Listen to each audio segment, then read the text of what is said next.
Good evening, my lovelies, and welcome to Lady McCreepster's Night Noise Horror Podcast. A big shout out and thank you to my dark family on Patreon. It is your continuous support that helps keep this channel and podcast going. Beautiful ghouls such as Danny White, Nicholas Corries, Dawn Fritzwater, Cyanide Jack, Melissa Perez, Honey Santiago, Oliver Dace, Karen Parrott, L. Andrew Augustus, Dana Fringer, Stephen Aguilera, Hunter Daly, Laura Setepenre, and Bill Thornsley, along with everybody listed in the description below. If you would like to become a member of my dark family like these beautiful ghouls, go to patreon.com/LadyMcCreepster for more information. Have you ever been so in love with someone, my dears, that you would do anything to be with them? So much so that sometimes your actions come across a little too strong. That's hardly your fault though, no, my dears? Love makes us do crazy things. In tonight's tale, by author EmpyrealInvective, we meet a man who's just a little bit misunderstood. Let's hear his tale now, shall we? Come now, my dears. Lean in closer, and we'll begin.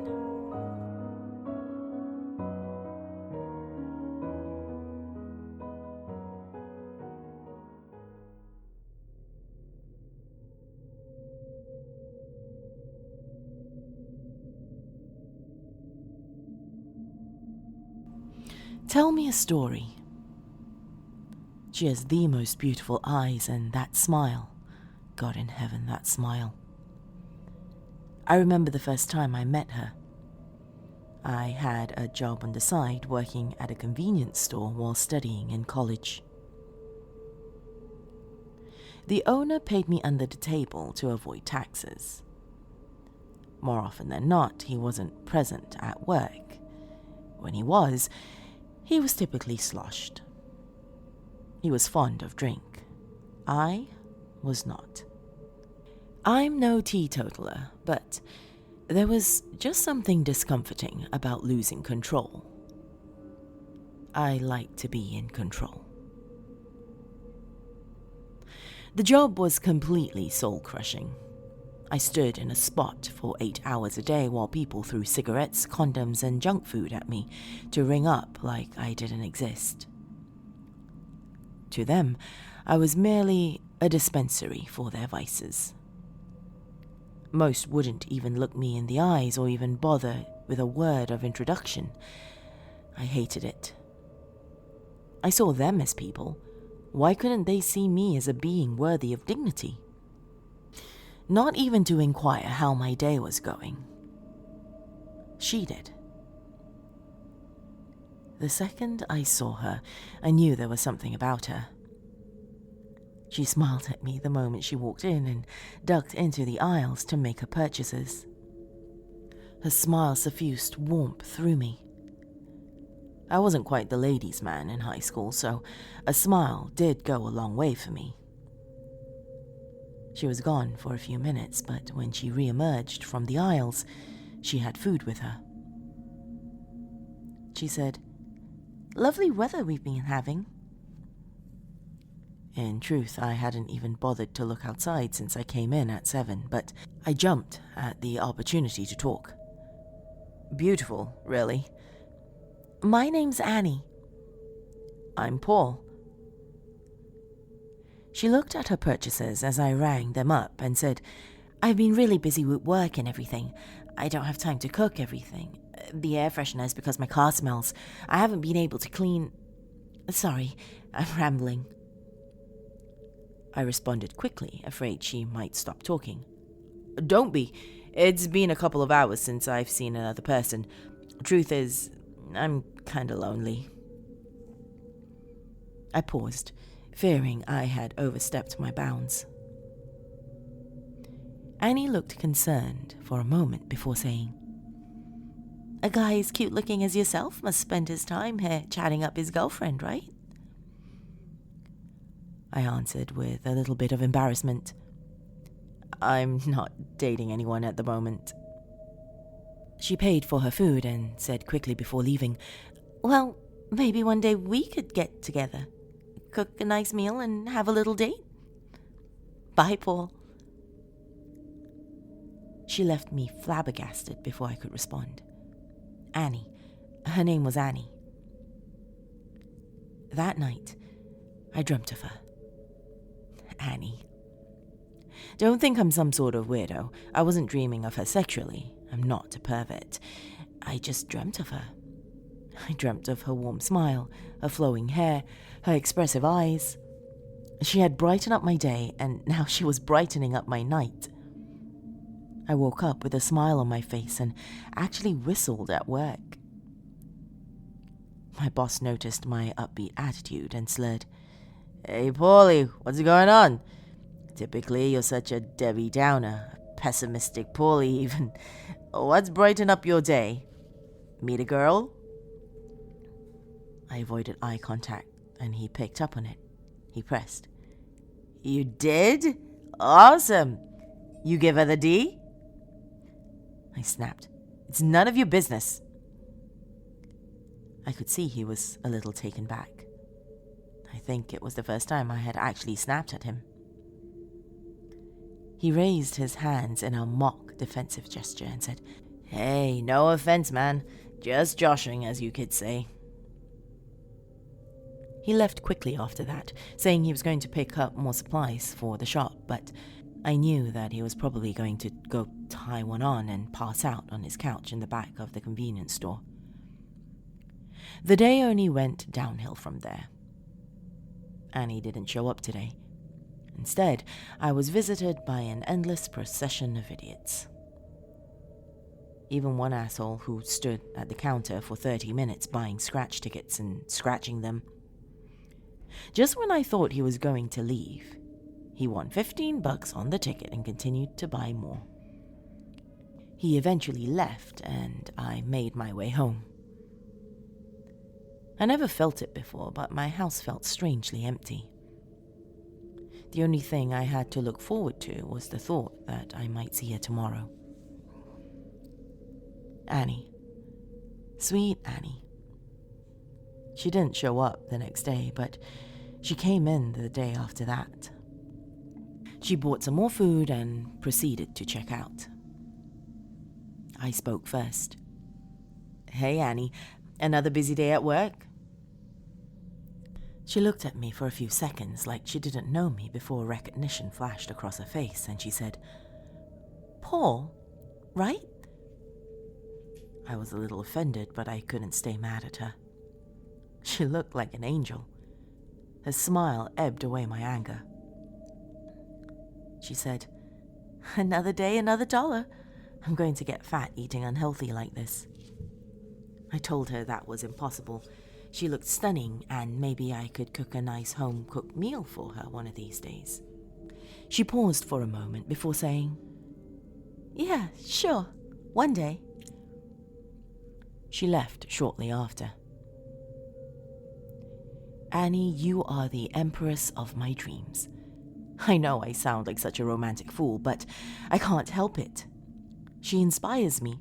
She is my muse. She keeps coming to me in my dreams. In my dreams, she owns me. I am hers. I am at her every beck and call. Sometimes I dream that I'm cooking for her. Other times, we're having a picnic on a beautiful day. We're playing in the snow. In the Arctic dreamscape, I gave her an Eskimo kiss and she returned it. Even once we made love. It was a magical dream, slow and romantic. I couldn't wait to see her again. Annie, you are beautiful. I didn't think I'd see her for another week, but my heart grew fonder in that time apart. When she did show up, I kept the conversation casual.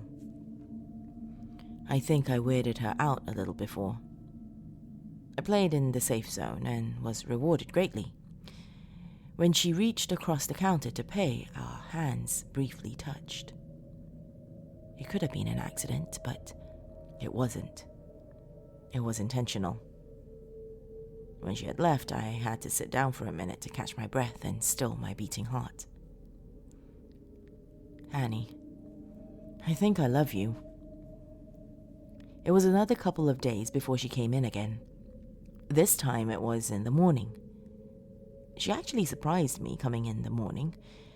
She brought a cup of coffee despite my insistence that it tasted terrible. If I were to be vulgar, I would have told her it tasted like piss and battery acid, but I didn't dare offend her virginal ears. She took a sip and told me it was terrible, but she needed something with bite to get her through the day. I took a gamble and nonchalantly asked her where she worked. She said that she worked as a secretary at a notary. Annie left for work and nothing could contain my grin for the rest of the day. Even my boss coming in drunk and getting sick in the bathroom, which I had to clean up because he was in no condition to take care of it, couldn't ruin my mood. I almost thought my face would crack. I was smiling so hard. Annie was opening herself up to me. Pretty soon, I would do the same and she would realize how much we had in common. She would fall madly in love with me and we would live a storybook life. I thought I loved Annie and now I knew it. The next day, when my boss was gone, I left work and drove down to the notary. I didn't enter the building. I didn't want to bother her while she was at work. I just felt better knowing that I was closer to her. I felt warmth suffuse my core, just knowing that only a couple 100 feet separated us. That's how I knew it. That's how I knew I loved her. I waited in my car in the parking lot for 3 hours and didn't even get bored. If that's not love, then I don't know what is. I made up my mind. I was going to woo Annie. I had that realization after another night spent dreaming of her. She has a hold on me. She has a spell on me. I am completely enchanted. I knew what I had to do to make her love me. I would cook a meal for her. It was perfect. It was unexpected. It was touching. Most of all, it was romantic. All I had to do was find out where she lived. A simple enough task. Nothing is a challenge when you're in love. I called her credit card company. I had memorized her card number in one of her many visits to the store. I repeated the card number and told them that I would like to change my address. It wasn't a complete lie. She would move in after I got her to love me. I told them I wanted to make sure the address was correct before we filed the change. The worker was hesitant at first, but when I told her that Annie was my wife, she was a little more lenient. She read the address to me, and I thanked her from the bottom of my heart. She brought me one step closer to my love. I was fired a day later. My boss confronted me about skipping work. I told him that I was a little focused on something else. When he said something vulgar, I lost it. He said that maybe I shouldn't be so focused on getting a certain part of me wet. I punched him. He was fairly intoxicated at the time, so my punch leveled him to the ground. I was on him in a flash, raining punches down on him. He was too out of it to properly defend himself. I just kept punching and punching. I'm not sure how much time had passed, but when I realized what I was doing, I got off him. He wasn't moving, but he was breathing shallow. I left, knowing I could never return. Annie, you will be mine. I have to make you mine tonight. The police will probably be coming soon. My boss would probably not be stoic about the beating. Tonight was the night. I left my apartment and walked to her house. She was only a few miles away. I didn't want her to see my car. I wanted it to be a surprise. She lived in a small, idyllic house in the suburbs. There was no car in the driveway. She was probably at work. This was going to be everything she wanted and more. It only took a couple of minutes searching to find the key for her house. I looked under rocks and in the gutter drainage before I found the key under her mat. I would have to scold her for that. Leaving a key around was dangerous. Any monster could walk in and do whatever they wanted. She was lucky that I had found it first. I unlocked the door and let myself in. My first thought upon entering the house was that it smelled of pine. Like I was taking a hike in the woods. The living room had a modest television and photos of family and friends. One photo disturbed me. There was a man with his arms wrapped around her waist. He was pulling her close. I knew what had to be done. This man clearly only wanted one thing. He was disgusting. Maybe I should stay here tonight to make sure he doesn't try anything. A closet or under the bed would be more than accommodating. With love, I could bear any burden or discomfort. I grabbed the photo and smashed the glass. I tore the photo into hundreds of pieces. My anger threatened to envelop me, but thinking about Annie's smile calmed me down. I had to get to work, cooking up a nice dinner for her. I went into the kitchen and searched around for something to cook. Maybe a romantic Italian dinner by candlelight? I couldn't find any food in the kitchen. Was it possible she had some food downstairs in the basement? I proceeded downstairs and went to look for a cupboard. I didn't find anything. I resigned myself to have to run out and get supplies before I could cook for her. I would have to sleep at her house because mine was probably swarming with cops. It would be better that way. I could do it right. I could make tomorrow's dinner so romantic. I just wanted to look around her house for a bit longer. The basement was small, but there was a little room at the end. The door was locked, but I found a key right next to the door on a nail. Was it a walk-in pantry? A part of me had hoped to make dinner for her tonight. I guess that's why I opened the door. The room was pitch black. The smell of pine was overbearing, and I found the source. There were dozens of those little pine tree air fresheners hanging up around the ceiling. I poured along the wall and found the light switch a few feet away from the door. I flicked it and cast a light on the figure in the center of the room. I saw why the air fresheners were so necessary. There was a man, bound in the center of the room. His hands and neck were bound in what I could only think of as a stock. It was a wooden thing with 2 holes for the hands and 1 for the head. He rasped somewhere between a whimper and a supplication. "Please, no more." Several instruments were on the padded, well-insulated wall behind him. He was facing away so he couldn't see them. One of the implements looked like a whip with the end having frayed into 10 strips. It was when I got close that I could see all the damage that had been done to him.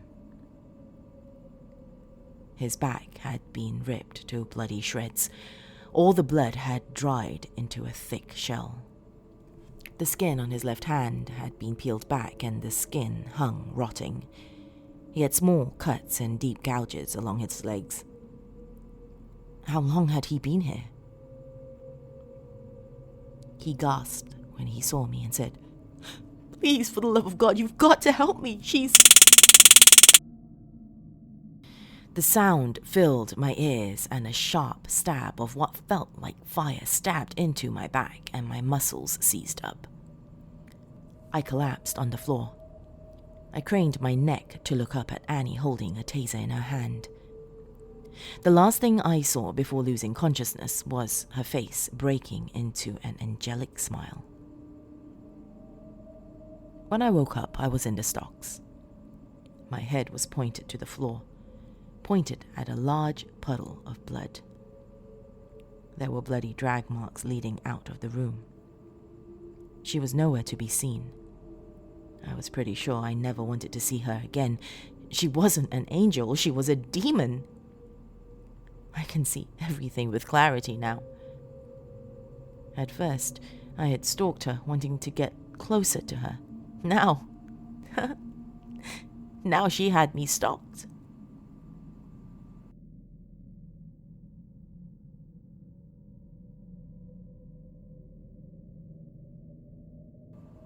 That was an interesting story, my little knight. I loved the beginning, but the ending, well, the ending left a little something to be desired. You came so far to get me, and now you have me. Are you happy? You have my full, undivided attention. I liked the little wordplay at the end, but the ending deserves some castigation. I think you need to be punished. Tonight I'll use the scourge. This is how I love. I love you, Paul.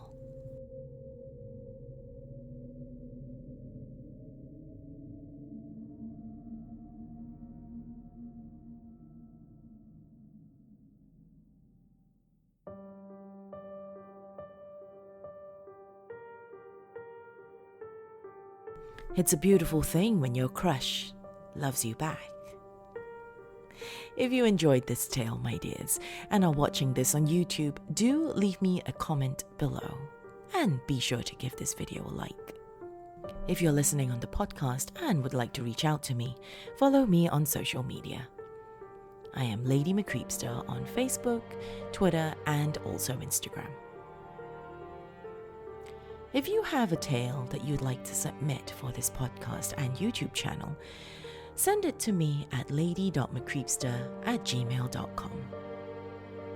Although I cannot guarantee every single story will be performed, I do promise you I do read all of them. Thank you for joining me this evening, my lovelies. If you are new to this podcast and YouTube channel, be sure to hit that subscribe button before you leave. Additionally, for those of you who are watching on YouTube, hit that bell icon as well to be notified of new uploads. That's all the time we have this evening, my dears. Till next time, sweet dreams.